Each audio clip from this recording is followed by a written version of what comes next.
This is the Hymer hall at Caravan Salon, and this rather magnificent piece of equipment that I have in front of me is the B-Class Masterline 790. Now the B-Class has been upgraded, renewed, or words to that effect. The B-Class has been on the go, I think, since 1981.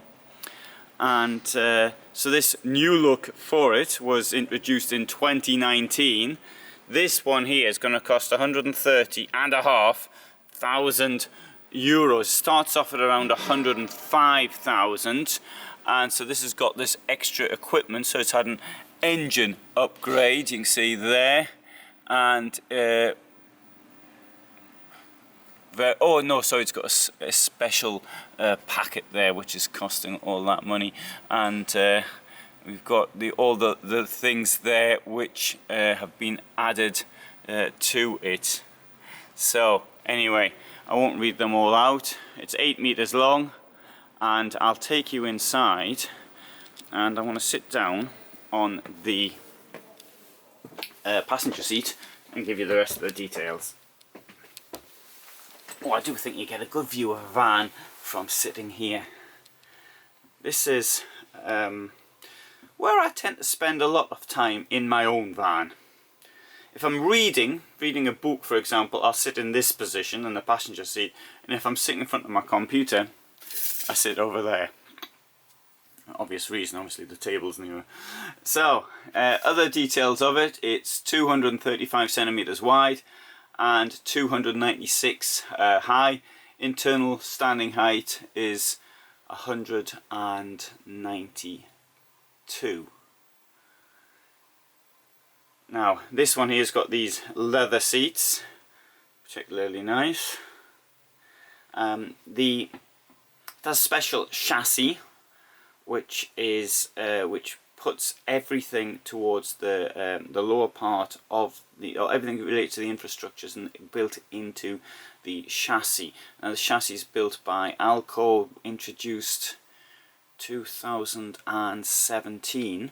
I went to the Alco factory and I saw how it was getting done there, and so maybe if you're interested in how the chassis works, I've got an article on it on my site, Motorhome Full Time, and I've got a video up on it as well, how the chassis, what's peculiar about it.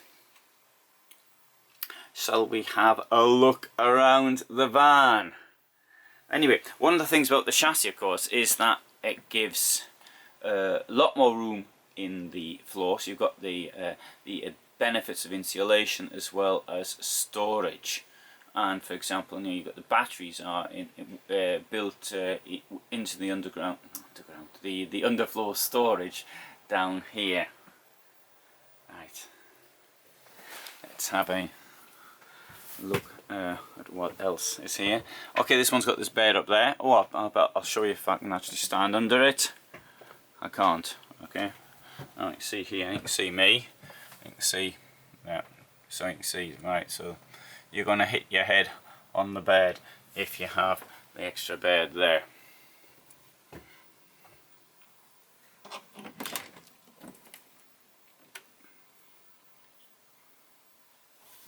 Ledge. Oh, there you go. And a ledge.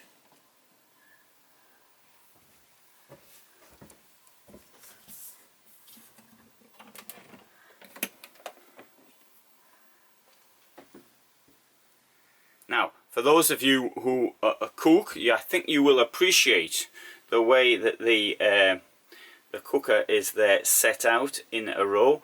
Probably it's more convenient for you rather than the sort of standard 2+1. I think you can get more, you can get larger, I should say, pans on that. Having said that, if you are into haute cuisine, then perhaps you'd like to make a comment on that subject.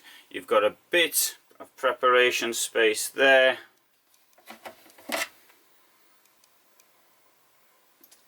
It's got one of these plugs that stop things falling down into the which is always handy, because the rest of us who haven't got something like that have to put down some kind of cleaner from time to time. It won't block the pipes. I think that's a subject for a filmer in the future. How do you clean your pipes out? One thing I've noticed for 2020 is that the drawers in many vans seem to be the same, so it's clearly some producer of drawers who's putting a lot of them out. I'll show what's down here. Some fruit.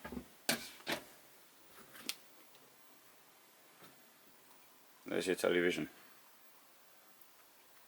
In some vans, Hymer has taken to putting the television here where the mirror is as you come in. Right, there's your fridge. Opens two ways, look at this. I was thinking, I thought, I don't know why, I thought that Hymer had a Hymer was the first to use this domestic fridge, and I thought that they had some kind of exclusivity on it, but I've seen it in lots of other vehicles, including those of small manufacturers as well.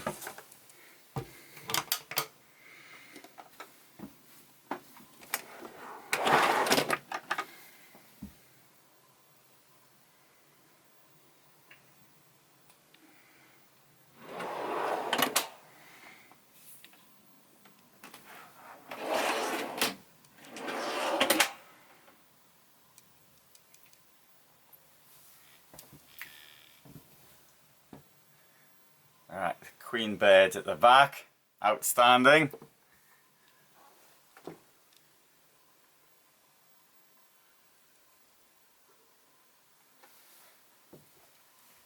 And you've got wardrobes either side, storage.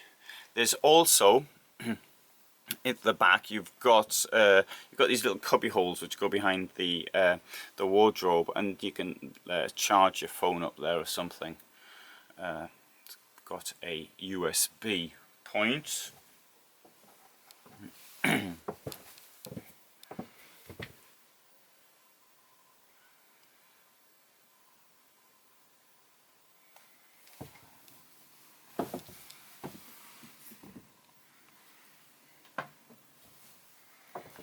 I'll open this.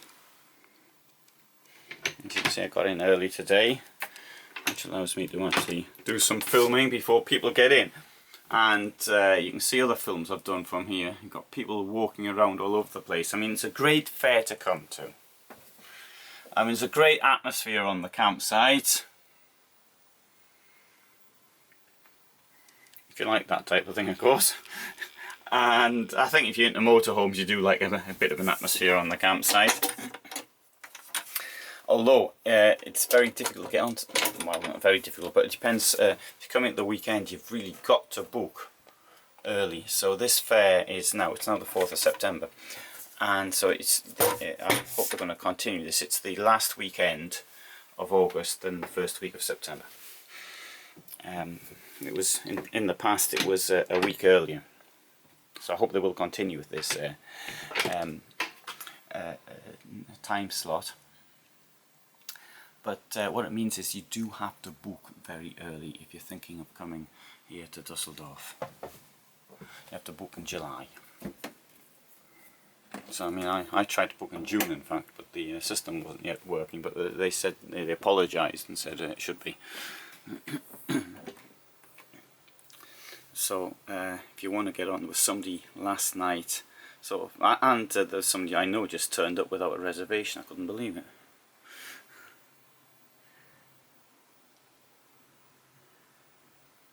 Okay, right, I've got quite a long article on my website at motorhomefulltime.com about this vehicle. So there's more information there. I'll take you around the outside.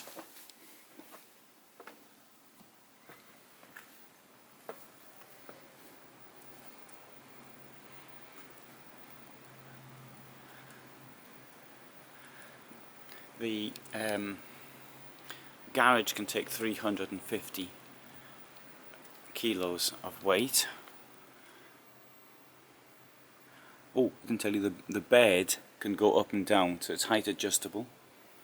So the position we saw it in there is pretty high really. It'll go much lower. I didn't give you the weight, forgot. So, ready to go, 3,480. So if it's on a 4.5 ton basis, you've got 950 kilos of payload. Sorry, this is 4.5, so it's 4,430 here.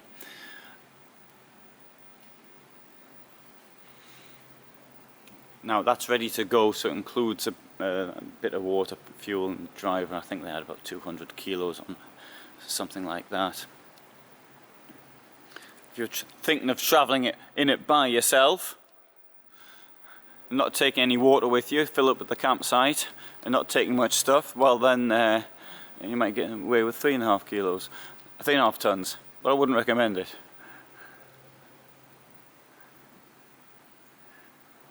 Right, so I hope you found that of interest. If you found any use in what I do, please do consider supporting me on Patreon.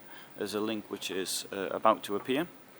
And do subscribe. My site motorhomefulltime.com does have a lot more information on most of the vans that I film. So thanks for watching.